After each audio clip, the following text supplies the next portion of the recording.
केंद्र एवं राज्य सरकार द्वारा न केवल शिक्षा पर जोर दिया जा रहा है बल्कि उस पर करोड़ों रुपए की धनराशि भी खर्च की जा रही है ताकि देश का हर बच्चा शिक्षित होकर देश के विकास में अपनी अहम भूमिका निभा सके। लेकिन शिक्षा के पवित्र मंदिर को भी भ्रष्टाचारी शिक्षकों ने भ्रष्टाचार का केंद्र बना दिया। आश्चर्य की बात तो यह है कि आदिवासी ग्रामीण क्षेत्र के जागरूक नागरिक द्वारा भ्रष्टाचार के खिलाफ शिकायत करने के उपरांत भी ऐसे भ्रष्ट शिक्षकों पर कोई कार्रवाई नहीं की जाना कई सवाल खड़े करता है। जन शिक्षकों द्वारा किए गए लाखों रुपए के भ्रष्टाचार का एक मामला तिरला विकासखंड के ग्राम पर्वतपुरा संकुल केंद्र का सामने आया, जिसमें जन शिक्षक जगदीश बोरियाला एवं भुवान सिंह परमार, जिनका मूल पद प्राथमिक शिक्षक है, जिन पर लाखों रुपए के भ्रष्टाचार का आरोप लग रहा है। तिरला विकासखंड के ग्राम कुआ के जागरूक ग्रामीण व पूर्व पालक संघ अध्यक्ष मनोहर मुबेल ने अब तक भ्रष्ट दोनों जन शिक्षकों के खिलाफ की गई करीब 5 से 7 शिकायतों के आधार पर बताया कि शासन द्वारा वित्तीय वर्ष 2023-24 में स्कूलों के फर्नीचर व अन्य सामग्री क्रय करने हेतु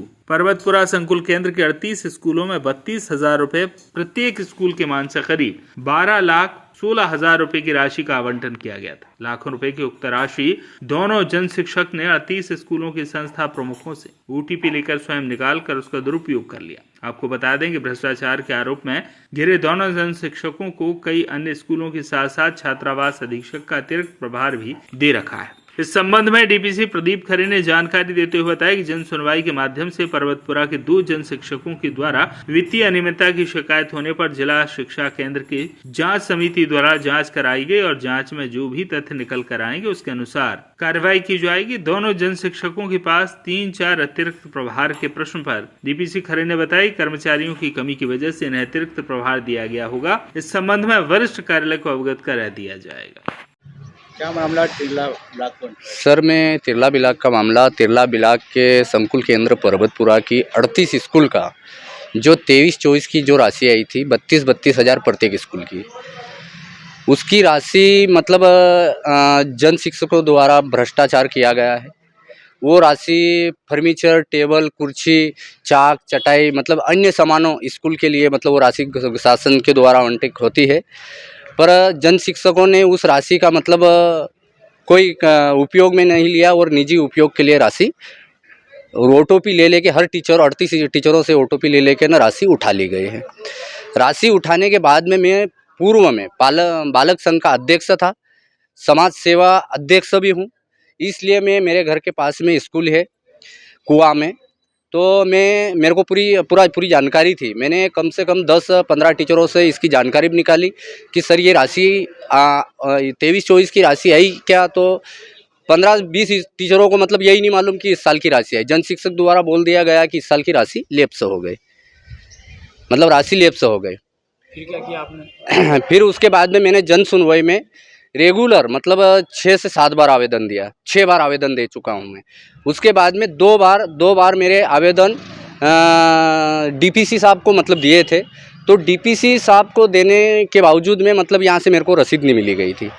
वो आवेदन मैंने रसीद डीपीसी साहब मतलब डीपीसी खरे साहब के ऑफिस में जाकर मैंने उसकी जांच करवाई, तो 2 आवेदन तक गायब है। अभी फ़िलहाल में मेरे पास में 6 आवेदन है, 6 प्राप्ति है। उसके बाद में 6 बार मतलब 8 बार आवेदन देने के बाद में भी मतलब मैंने यहाँ के मतलब आवेदन और दे रहा हूँ कि कोई कार्रवाई नहीं हुई। 2 जन शिक्षक के नाम से कोई कार्रवाई नहीं हुई। अगले मंगलवार में आया था जन सुनवाई, यहाँ के आवेदन दिया। आवेदन देने के बाद में डीपीसी साहब ने अपर डिप्टी साहब कलेक्टर को मतलब स्वयं उसने बोला कि इनके नाम से कार्रवाई हो गई है, मतलब कार्रवाई हो गई है। उस मंगलवार से अभी तक, ये मंगलवार तक अभी कार्रवाई कुछ भी नहीं हुई। मैं यही चाहता हूं कि ऐसे भ्रष्ट अधिकारी के खिलाफ सख्त कार्रवाई हो और 32 हज़ार 38 स्कूल के पैसे इनसे वसूले जाए, क्योंकि वो गरीब बच्चों के पैसे है। मेरा नाम है मनोहर मुबेल, मैं ग्राम कुआ रहता हूँ, तिरला ब्लॉक के अंतर्गत संकुल केंद्र पर्वतपुरा। सर, पर्वतपुरा में 2 शिक्षकों के द्वारा कुछ राशि का वो किया गया है, फिर उसकी शिकायतें हुई थी, उस पर कुछ कार्रवाई हुई?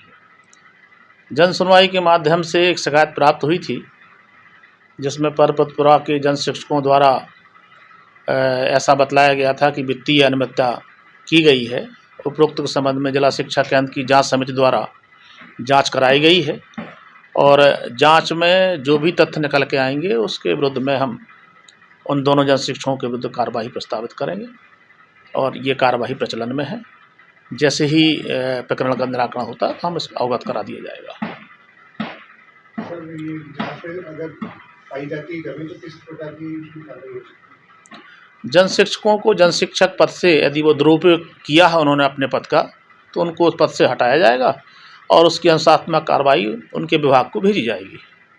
सर, एक जनपद के पास 3-4 पद है, उसके लिए क्या है? सामान्यतः कर्मचारियों के अभाव में या कर्मचारी वहाँ नहीं है तो ऐसी स्थिति में हो सकता है प्रभार दिया गया हो, और यदि ऐसी कोई स्थिति देखने को आती है तो वरिष्ठ कार्यालय को अवगत कराएंगे। आपका परिचय? मैं Pradeep Khare, DPC Dhar. Voice of rights के लिए धार से सुरेश तिवारी की रिपोर्ट।